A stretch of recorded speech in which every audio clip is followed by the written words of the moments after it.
For St. Thomas Aquinas, morality is about human actions.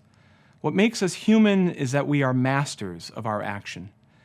We can know not only why we act the way we do, which is to say we make choices for reasons, but we can also know that certain things we choose will achieve the reasons for which we choose them. If you need to go to work, you choose to get out of bed, choose to shower and to get dressed. You choose to eat your breakfast. You choose to get into the car and to drive to work. And you know that each of these activities have a purpose and that they will get you ultimately to work in the morning. We deliberate our choices. Sometimes that deliberation is easy and quick, especially when we have a routine, like the route we drive to work.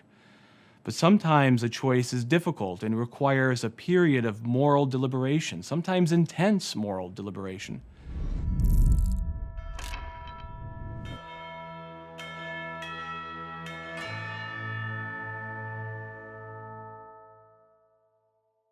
For St. Thomas Aquinas, the moral life is comprised of particular choices, particular actions, strung together by our pursuit of various goals in life, one leading to the next. To get down to the rub of things, we're talking about particular actions and particular choices. That's what morality is first about. Is this or that choice a moral one, a good one?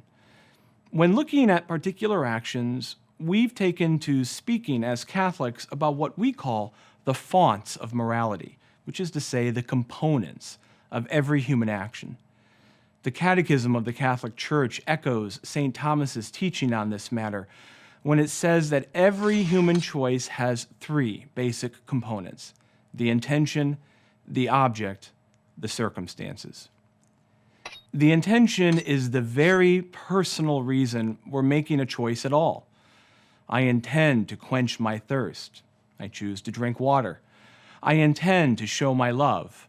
I choose to tell my mother I love you, or I choose to bring her flowers. I intend to grow closer to God, so I choose to pray. I choose to do penance. I choose to worship. The object is the movement, if you will, of the activity we choose. Every activity, whether it's walking or running or speaking or punching, every activity has a purpose that is quite apart from why I choose to do it. So walking gets me from point A to point B. In the language of Aquinas and the Catechism, that's the object of walking, to get to point B. That's its point. Why I'm choosing to walk, where I'm going, that's my intention.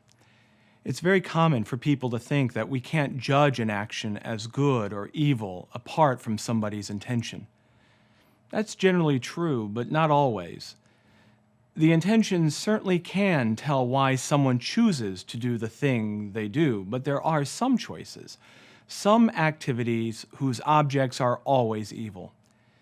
In one of his encyclicals, Veritatis Splendor, St. John Paul II, following the teaching of St. Thomas Aquinas, taught that some activities are intrinsically evil and no good intention can redeem them. For instance, the choice to kill an innocent person.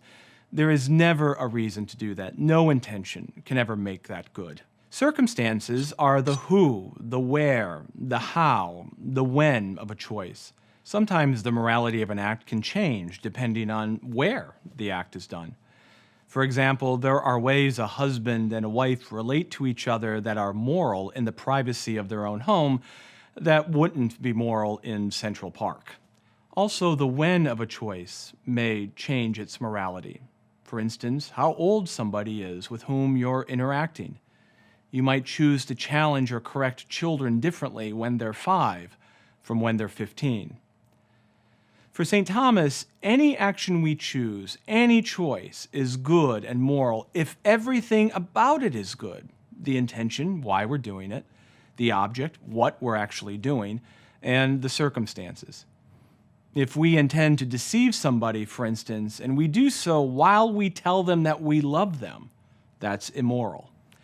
If we intend to do something good and wonderful, like to love someone, but we choose to punch them in anger, that's immoral.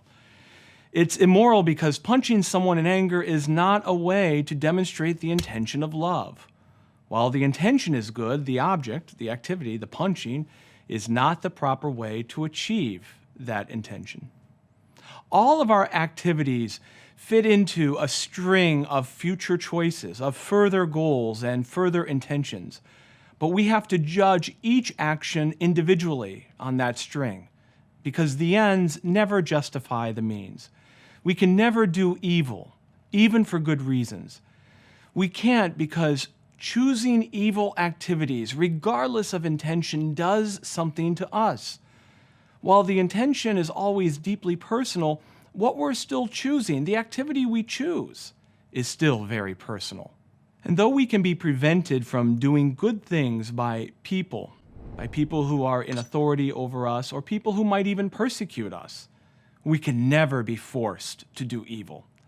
St. John Paul said, especially if we are prepared to die rather than to do evil. The ultimate gauge here is whether all three of these things, the intention, the object or activity, the circumstances, whether all of these line up with reason, our highest power, what makes us in the image of God and which participates in God's reason. Which is to say, apart from ignorance and sometimes stupidity, our choices are truly good when they are in accord with right reason. For readings, podcasts, and more videos like this, go to Aquinas101.com. While you're there, be sure to sign up for one of our free video courses on Aquinas. And don't forget to like and share with your friends, because it matters what you think.